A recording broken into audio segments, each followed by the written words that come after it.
लेकिन लेकिन पता नहीं कब शैतान ने मुझ पर गलबा कर ली।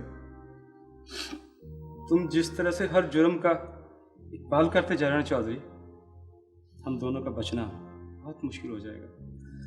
और मुझे फांसी से बचने की उम्मीद है कोई, ना ही कोई ख्वाहिश है। तुम्हारी तो बीवी है, बच्चा है, मुलाकात को आ जाते। मेरा तो मुलाकाती भी कोई नहीं, सब साथ छोड़ दी। मां भी नहीं आई। उसको तो आना चाहिए था। एक बेटा मर गया, दूसरे को तो बचा लेती।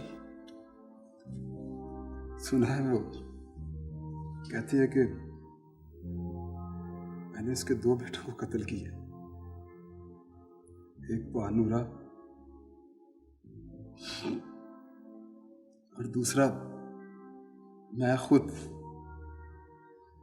जिसे फांसी हो जाएगी। नजी सुनहरी कहती थी मजलूमों की बद्दुआएं लगेंगी, लग गई। तो फलक शेर भी मुलाकात को नहीं आता, अपने साले को छुड़ा कर ले गया, इधर नहीं आया। लोग कहते हैं फलक शेर ने जानबूझकर तुम्हें तबाही के रास्ते पर डाला है। तुमको फांसी हो गई तो जमीन का ज्यादा हिस्सा उनको मिलेगा। तो क्यों? पानूरा कोई लावलद नहीं गया?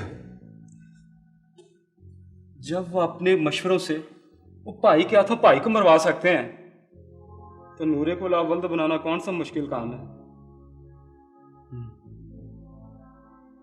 ये बात फलक शेर ने मेरे दिमाग में डाली थी कि पानूरा कुब्बे के कत्ल में मुझे मरवाना चाहता है, खुद सारी जमीन का मालिक बनना चाहता है।